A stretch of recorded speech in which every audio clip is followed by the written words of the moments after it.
Hello friends, I am Roshni. Welcome to Tapti study classes channel. तो आज हम देखने वाले हैं रिवीजन टेस्ट पेपर कक्षा 11वीं का इंग्लिश विषय का। इसके पहले मैं आपको पार्ट 1 का पूरा सॉल्यूशन दे चुकी हूँ 40 मार्क्स का।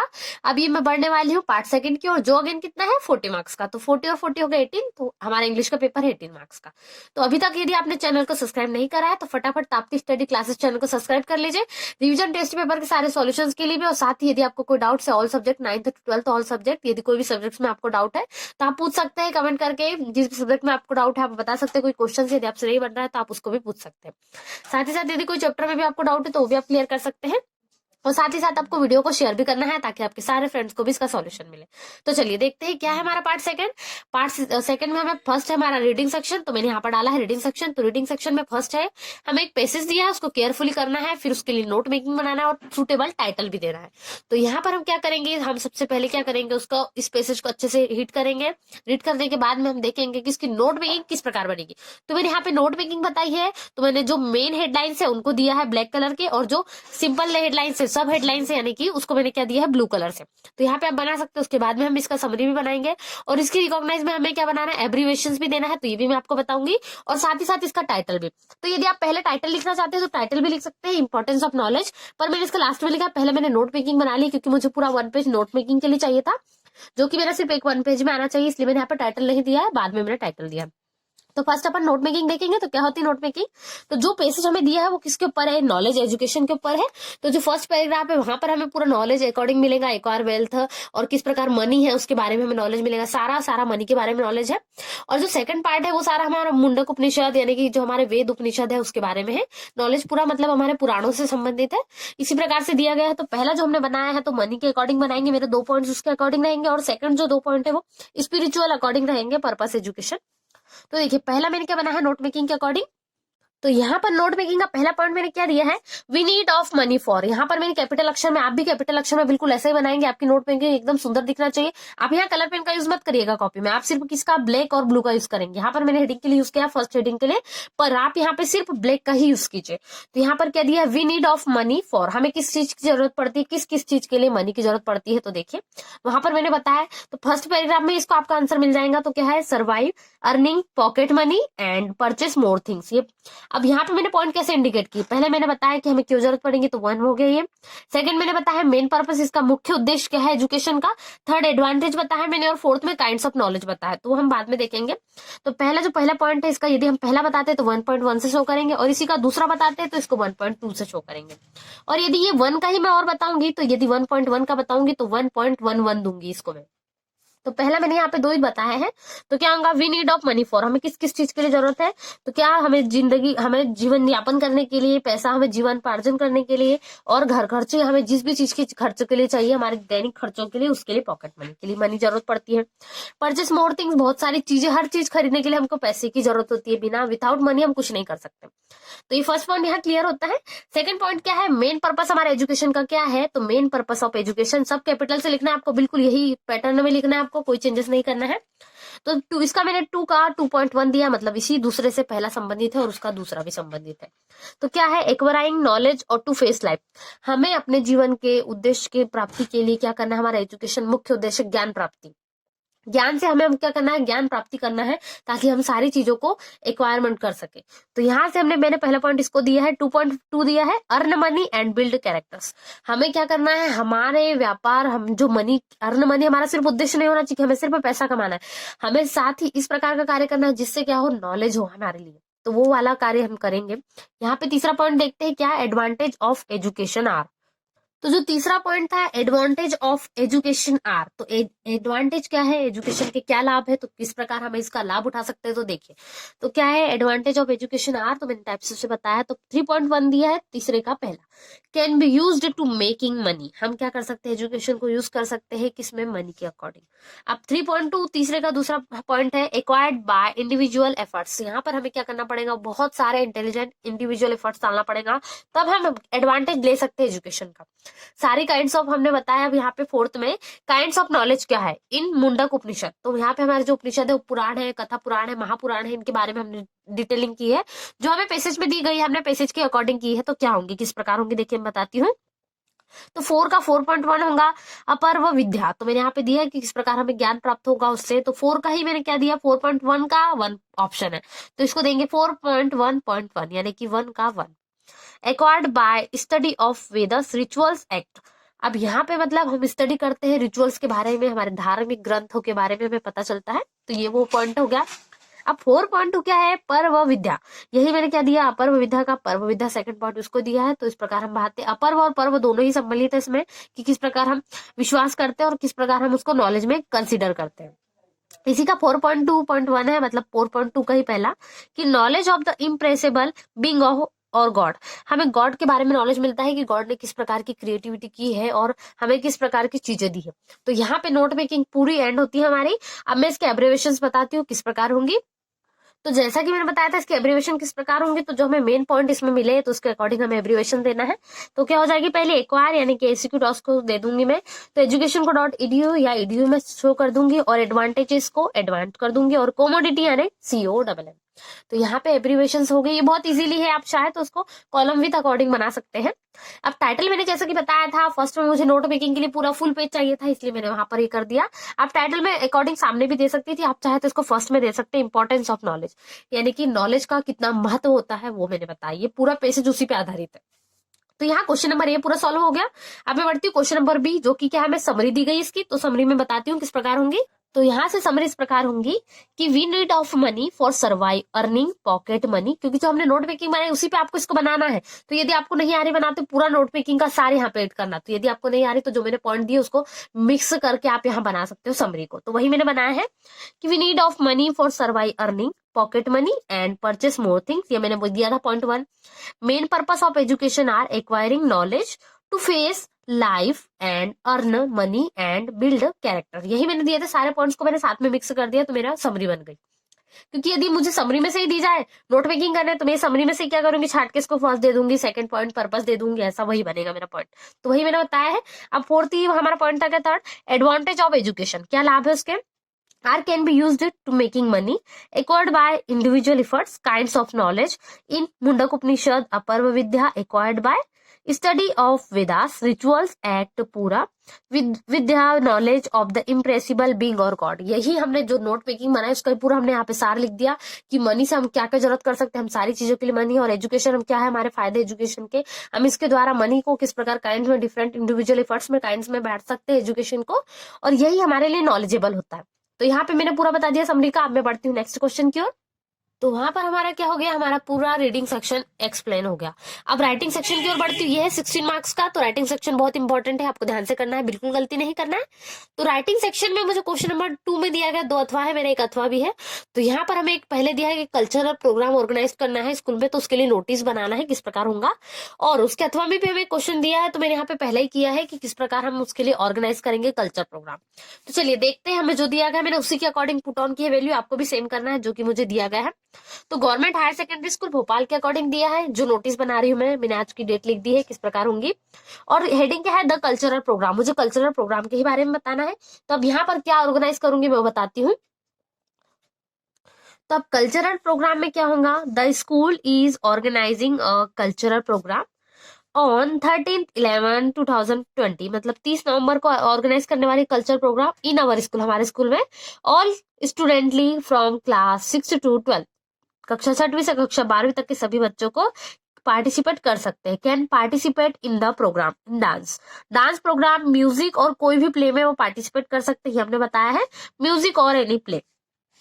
Interested students are requested to submit their names along with their interest, जो जिस विषय में इंटरेस्टेड है वहां पर वो जमा कर सकते हैं, या उस सर मैडम के पास, यदि कोई डांस वाले सर टीचर अलग है और म्यूजिक वाले टीचर अलग है, तो उनके पास में जाकर अपने नाम दे सकते हैं, सबमिट कर सकते हैं। तो यहाँ पर क्या हो सकते हैं, to the respective culture captains, तो यहाँ पर यदि वो कैप्टन्स बनाए गए हैं रिस्पेक्टेड कैप्टन्स, तो उनके पास जाकर भी जमा कर सकते हैं। तो अब किसी भी नोटिस के लिए सबसे जरूरी है टाइमिंग बताना, कब से कब तक हमें जमा करना है या कब से कब तक हमारा प्रोग्राम है। तो ये बहुत जरूरी होता है। Timing will be 3:30 PM to 6:30 PM, इतने बजे प्रोग्राम होंगे।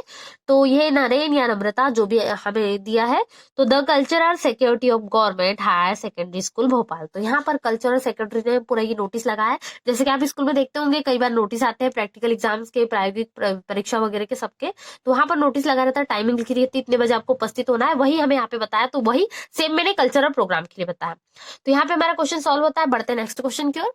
तो अब क्वेश्चन नंबर 3 हमें क्या दिया गया है कि एक पोस्टर प्रिपेयर करना है दिल्ली पुलिस को जागरूक करने के लिए। किसके लिए? बॉम्ब ब्लास्टर से। तो बॉम्ब ब्लास्टर से जागरूक करने के लिए दिल्ली पुलिस को हमें एक पोस्टर डिफाइन करना है, अच्छे से अच्छे चित्र बनाना है। तो यहाँ पर आप किसी पे यूज करेंगे? पेंसिल का, ब्लू और ब्लैक पेन का। तो यहाँ पर मैंने पोस्टर डेडिकेट किया है, किस प्रकार डिफाइन करा है और उसको अच्छे से डेकोरेट किया। तो यहाँ से बॉम्ब ब्लास्ट के लिए बहुत बार आ चुका है, या आप इसको नोट ही कर लीजिए, अच्छे से कहीं कॉपी में लिख लीजिए, क्योंकि हमेशा हर साल आता है, बहुत साल आ चुका है। और इसमें के जो पेपर है, पेजेस भी बहुत सारे, पेसेजेस भी बहुत बार आ चुके हैं। तो आप ध्यान से नोट करिएगा किस प्रकार है। तो पोस्टर हम फर्स्ट स्टार्ट करते हैं। तो यहाँ पर होगा, if you are alert you can avert. आप जागरूक हो, सतर्क हो बॉम्ब ब्लास्ट के प्रति, तो आपके लिए यह है। अब यहाँ पे मैंने एक बताया है अ बॉम्ब ब्लास्ट। तो ये बॉम्ब ब्लास्ट के लिए मैंने 2 बॉम्ब्स के चित्र भी बनाए हैं। बॉम्ब ब्लास्ट किस प्रकार होता है, अब किन चीजों से हमें अलर्ट रहना है वो भी मैंने बताया। तो इसके आगे हम देखते हैं क्या क्या चीजें हमें, अनक्लेम्ड आर्टिकल से हमें क्या क्या चीजें से रिजर्व रहना है। तो अब यहाँ पे क्या बताना है, when you notice any unclaimed article, यदि आपको इनमें से कोई भी चीज संदिग्ध लगे या आपको खाली दिखे या किसी की नहीं है, वो उससे किसी का अधिकार नहीं है, उसके लिए कोई ऑब्जेक्ट नहीं है, तो वो किसका होगा? तो वो अनक्लेम्ड हो सकता है। तो ये आपको बताना है। तो क्या क्या है, कौन सी ऐसी चीजें जो पड़ी रहे और हमें पता ना, हमें बिल्कुल संदिग्ध लगे वो चीजें। तो एक डॉल यदि कहीं पड़ी है रास्ते पे, तो आपको उसको बिल्कुल नहीं उठाना है, आपको सीधे, यदि आपको कुछ डाउट हो उस पे, ये हो सकता है किसी की ना हो या कहीं रखी हो, बहुत उस पे से कुछ संदिग्ध लगे, तो एक सूटकेस हो सकता है, उसी प्रकार एक बैग, मोबाइल, टिफिन और ट्रांजिस्टर एक्ट हो सकते हैं। अब तो वैसे बहुत डिफरेंट टाइप से मिलते हैं। पहले सबसे ज्यादा संदिग्ध यही होता कहा करता था, सूटकेस, डॉल और बैग, ये पुलिस को अवेयरनेस करते थे। अब कहाँ पर मिल सकते हैं आपको सारी चीजें, वो भी जहां भीड़ भाड़ के इलाके रहते हैं वहीं मिलेंगे। तो क्या होंगे वो? इन अ पब्लिक प्लेस, जहां पब्लिक ज्यादा होगी, जैसे कि ट्रेन, बस, इनके पास पास। तो यहाँ पे अच्छे से इंडिकेट कर दीजिए, अच्छे डायग्राम बनाइए, सुंदर एकदम बढ़िया, ताकि आपको एग्जाम में अच्छे नंबर मिले। तो इमिडिएटली यदि आपको इसमें से कुछ भी ऐसा दिखता है संदिग्ध, तो immediately contact nearest police station. अपने पुलिस स्टेशन को कॉल कीजिए, जो भी आपके पास में, वहां पर फटाफट कॉल कीजिए यदि आपको कोई संदिग्ध लगता है। और डायल 100 डायल करना है। तो हेल्प दिल्ली पुलिस, यही हमने बताया है। ये पोस्टर ऐसा बनना चाहिए ताकि इसको देखकर आपके सामने जो भी है कोई व्यक्ति क्या हो जाए, इंप्रेस हो जाए, चाहे कि इसी प्रकार का पोस्टर बनना चाहिए। यानी कि यदि वो देख ले तो फटाफट कॉल कर दे पुलिस को, अट्रैक्टिव पोस्टर बनना चाहिए। तो यहाँ पे हमारा पोस्टर कंप्लीट होता है। मैं बढ़ती हूँ नेक्स्ट क्वेश्चन की ओर। तो क्वेश्चन नंबर 4 हमें क्या दिया है, एक लेटर लिखना है कलेक्टर को डिस्ट्रिक्ट से, और किसके लिए? लाउड स्पीकर्स के अकॉर्डिंग। तो वहां पे हमें बताना है, या इसका अथवा भी दिया हमें, प्रिंसिपल को इश्यू करना है कि स्कूल लिविंग सर्टिफिकेट दे उनको। तो क्या बोलेंगे हम इसको? स्कूल लिविंग सर्टिफिकेट चाहिए। तो यहाँ पर स्कूल छोड़ना हमें स्कूल लिविंग वाला लेटर है, मतलब क्या करना है, हमें ट्रांसफर हो रहा है किसी का, तो हम स्कूल छोड़ रहे हैं, तो हमें वहां पर क्या चाहिए? टीसी चाहिए। तो स्कूल लिविंग सर्टिफिकेट यानी कि जो हमें टीसी है उसको कहा जाता है। तो यहाँ पर मैं बताने वाली हूँ आपको इससे किस प्रकार हमने लेटर लिखेंगे। तो चलिए देखते हैं आंसर। तो फर्स्ट हमें जो दिया गया हम वो लिखेंगे। तो क्या दिया गया हम, तो हमें जो प्रिंसिपल हमको लिखना है हमें लेटर, तो हमें प्रिंसिपल को लिखेंगे। तो यहाँ पर दिया गया, तो मैंने यहाँ पे यूज किया है।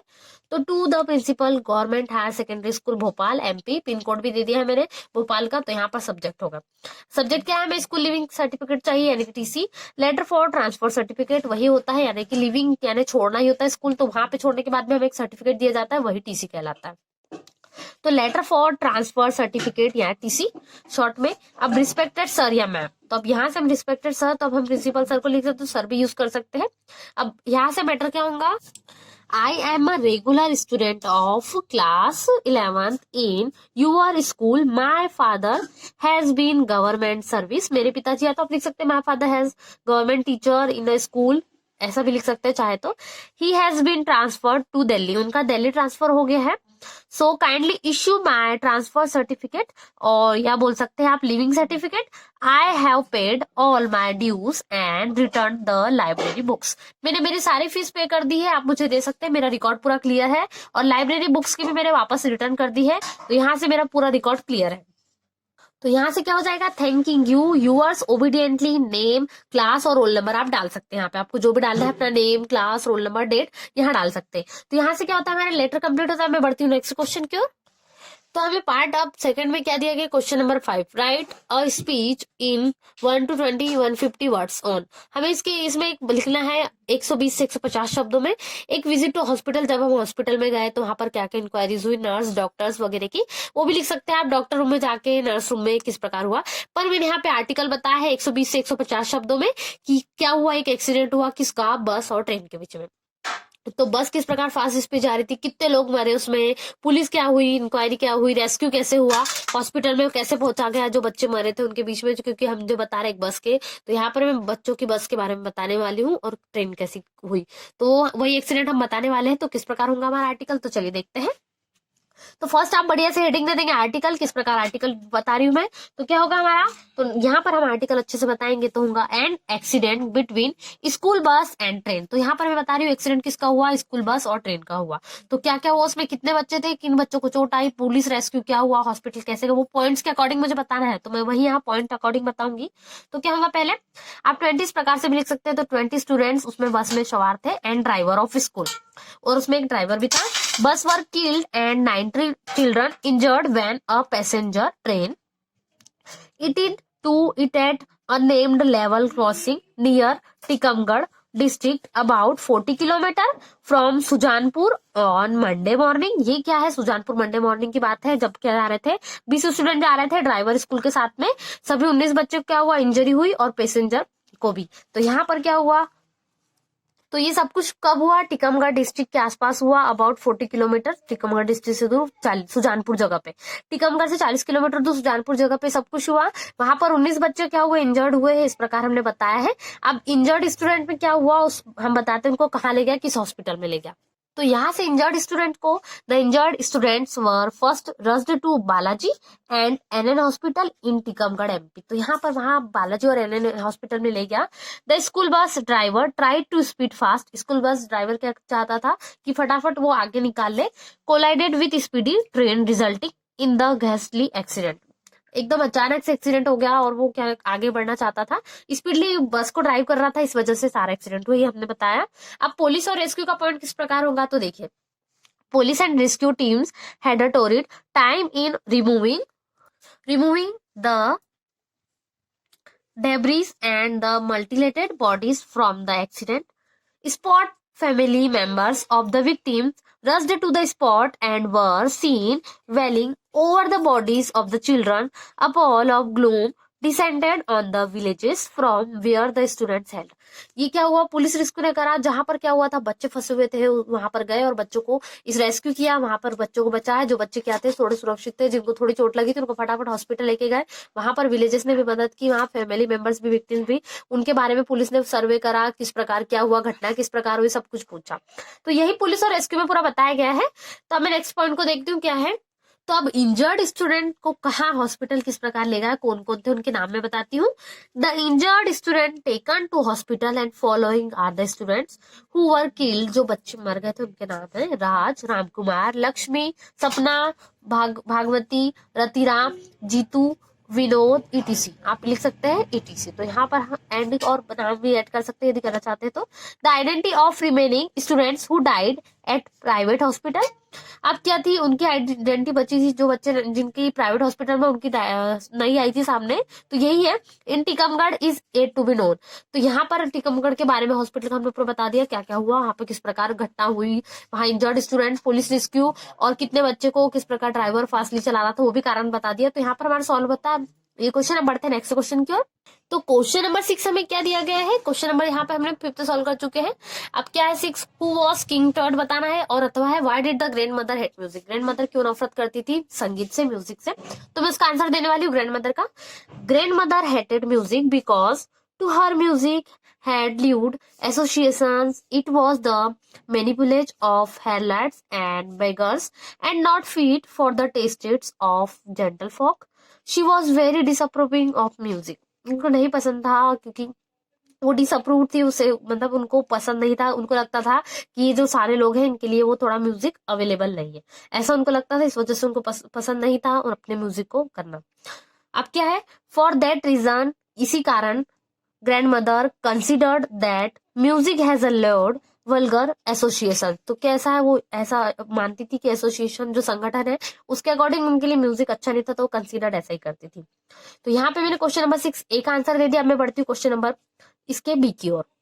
तो क्वेश्चन नंबर 6 का बी हमें क्या दिया है, what does the poet ask the rain. Poet क्या आप कह चाहता है, आस्क से क्या कह रहा है, और इसका सेकंड अथवा भी है तो आप अथवा भी कर सकते हैं, मैंने पहला किया है।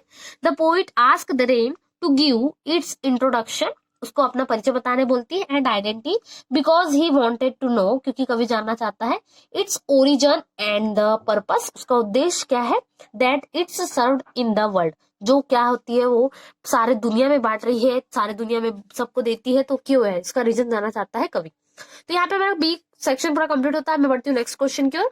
तो क्वेश्चन नंबर 7 हमें क्या दिया गया है, what were the things Tut was buried with, why were they placed along with he mini stump. तो ये मैंने नहीं किया, मैंने इसका अथवा किया। What did Elsa think of Albert, Albert के बारे में एल्सा क्या थिंक करती थी वो मैंने बताया है। तो एल्सा वाज अल्बर्ट्स कजिन, उसके अल्बर्ट्स की कजिन थी। She told Albert that she was sure, वो बताना चाहती थी कि वो निश्चित है, Albert could learn enough to pass the examination. It he tried, she told him that she know many students more stupid than Albert, they got through the examination, so he should also try and pass the examination। वो चाहती थी कि Albert पास हो और क्या करे, मेहनत करे। बहुत से स्टूडेंट्स ऐसे होते हैं जो मूर्ख होते हैं, बट क्या करते हैं, यदि वो मेहनत करे, वेल ट्राई करे, वेल डन ट्राई करे, तो वो क्या कर सकते हैं, वो अपने सक्सेस को पा सकते हैं। यानी कि यदि बार बार लिखकर प्रैक्टिस करेंगे, अच्छे से पढ़ेंगे, तो आपके लिए नंबर्स मार्किंग बहुत ईजी हो जाएगा। तो वही एग्जामिनेशन के बारे में पासेस दिया है कि एल्सा कैसे सोचती थी अल्बर्ट्स के बारे में। तो हमें बढ़ती हूँ क्वेश्चन नंबर नेक्स्ट की ओर। तो क्वेश्चन नंबर 8 हमें क्या दिया गया है, आंसर द फॉलोइंग क्वेश्चंस, 120 से 150 शब्दों में उत्तर देना है। और पहला इसका कॉन्सेप्ट एक्सप्लेन करना है शनशुई का। तो क्या है, हमें मैंने इसका कॉन्सेप्ट एक्सप्लेन किया है, आप चाहे तो इसका अथवा भी कर सकते हैं। तो शनशुई का क्या कॉन्सेप्ट है मैं बताती हूँ। The literal meaning of shanshui is mountain water, these two words represent and water are like two poles.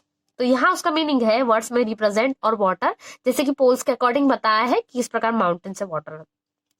Complementary to each other, these reflect the Taoist wind of the universe. The mountain yang is vexual, warm, and stable.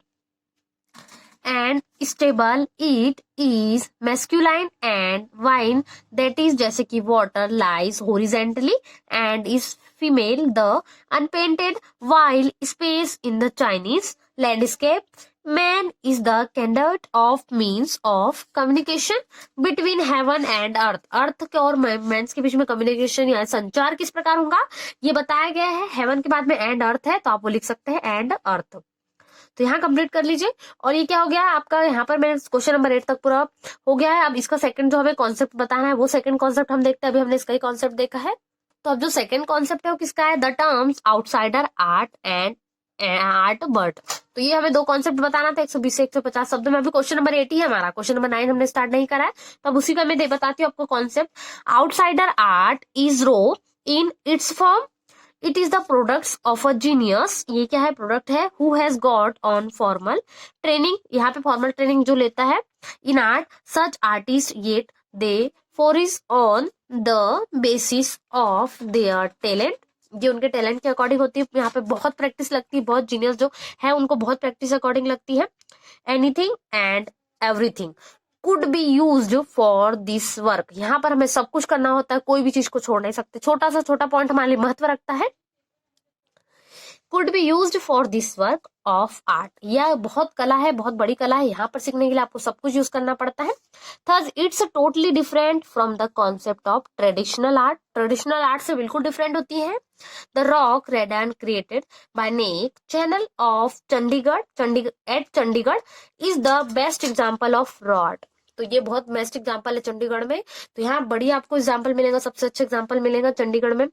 तो यहाँ पर आप art का देख सकते हैं example, raw art का। यहाँ पे ये कट कर दे, यही चंडीगढ़ लिखा है कंप्लीट, यहाँ पे सेंटेंस है।